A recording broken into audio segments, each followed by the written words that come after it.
Hey guys, it's Mike with NRGcreativ out here on the water today. A little chilly, but it's nice. A little choppy, not too bad. But I want to explain to you guys what is so special about this new front mount, and this is the stick for it. So at first glance, it looks a lot like my other mount. Same design, basically, same stability. But with the difference, if you can see, you can't use anybody else's selfie stick in this mount. You can only use mine. And this stick is specifically designed for that mount. It's designed in a way where you have to use this with the mount because, as you can see, it screws into the mount and there's nothing on the bottom, so you can't put this on a threaded pole like the other mounts, like my side mount, the rear mount, the old front mount. This stick is beefy, really beefy. Not only that, it's got locking tabs, so with anything else, when you screw this in there, if there was no locking tabs, this thing from vibration from the ski, just the motor and the waves, would have it spinning. So you could possibly pop this out. With the locking tabs in there, you can't do that. So it's completely solid. This is how it locks in. So this is really simple. You just grab your selfie stick, put it in there, and twist it.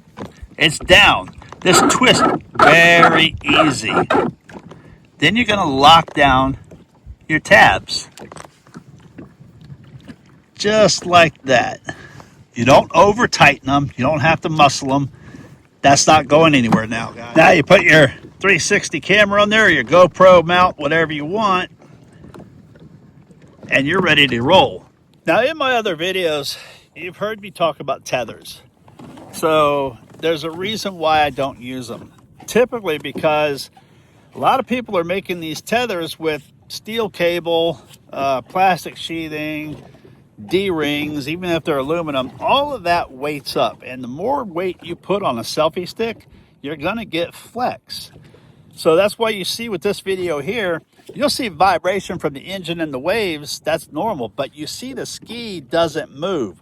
When you're out there and you see these videos from these guys, if they show you any, their skis will be doing this in the video.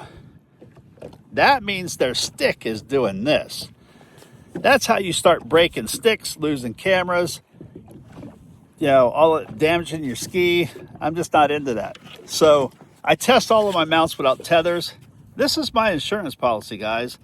Why buy yourself a $20 tether when you can get yourself a $2 pull noodle and cut it to length? Here's what I do with it. We all know these cameras are waterproof. I just want to know where it's at. Stick that on there like that. Put your camera on there. Now, if that mount was to break, that camera is going to be in the water, and that piece of pool noodle is going to let it float. So I go through this all the time with testing different mounts until I get them right, and sometimes they do break and they end up in the water, and that's why I improve it and I keep going until I finally get a version that's ready for you guys to purchase. These mounts that I show you, these videos that I show you, these have been perfected. They have been tested hours out here on the water. And I don't test on smooth water. I test out in the Gulf of Mexico. Typically it's a day like today, but it's not smooth. It's got little bumps and you're going to hit ripples and so on. But I don't test my mounts on smooth rivers and smooth lakes. What's the point? Now, I know a lot of us are out there, most of us, including myself.